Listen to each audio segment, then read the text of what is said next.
it's kind of surreal, I suppose, just to meet family you've never met. For the very first time. This is the crew of the Little Joe, my great uncle, right here on the lower right. James Yeary is finally laying eyes on the relative he's only known through stories passed on from one generation to the next. Something historical is now current events. It's pretty amazing. He is not learning of his long-lost Uncle Hubert through an online genealogy site. This introduction begins with a phone call James never expects. Yes. Yeah. In 1943, his uncles Hubert and Herbert Yeary march off to fight in World War II. The siblings are just 19. Hubert and his brother Herbert were one of two sets of twins from Richmond who joined at the same time.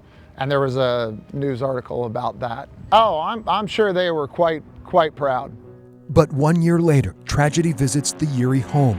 On April 8, 1944, a B-24 carrying Hubert takes off from England. Staff Sergeant Yeary's job, the ball turret gunner. Well, on the belly, the underside of the plane, basically a big plexiglass bubble with two .50 caliber machine guns sticking out of it. You know, that had to be incredibly frightening place to be. During Hubert's sixth mission in the skies above a target in Brunswick, Germany. They were met with 50 to 60 fighter planes coming at them and a large number of casualties. The Little Joe is shot down. No survivors. All 10 men perished. Following the war, the military hunts for the downed bomber with no luck. The Army declares Hubert killed in action. Yeah, only 20 years worth of memories. The fateful ending of the plane and her crew is actually the beginning of our tale with James. Very young. Staff Sergeant Yeary is remembered at Netherlands American Cemetery, the final resting place of 8,288 soldiers. Hubert's name engraved on the walls of the missing, along with 1,721 others. It has to be a huge void to not be able to bury your son and to just know they're somewhere out in the world missing. As months melt into years, James says the memory of his uncle grows dimmer. I'd always heard that story, but that's all it was. It was a face I'd never seen.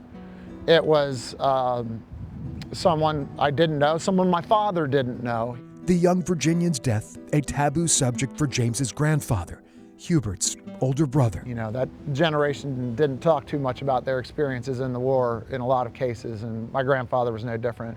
But in 2021, a glimmer of hope, investigators with the Defense POW MIA accounting agency begin excavating a small corner of Salzwedel, Germany.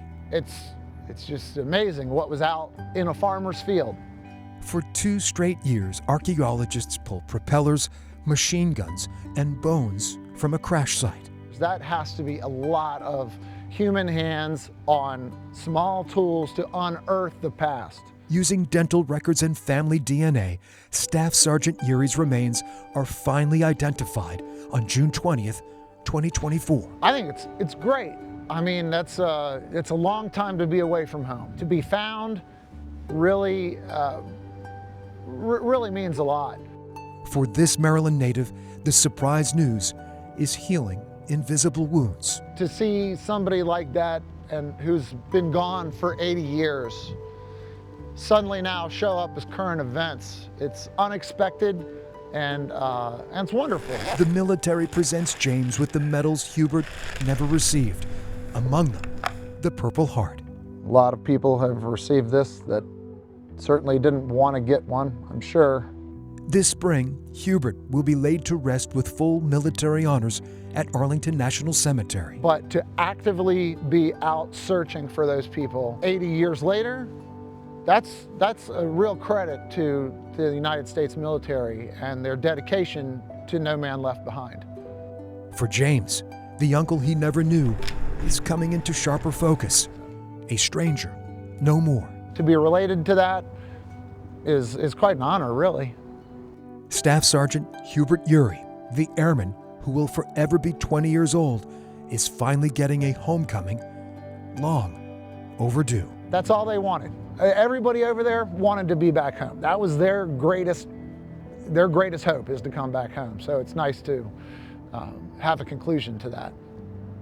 For I Have a Story, Yeah, 80 years. I'm Greg McQuade, CBS 6 News.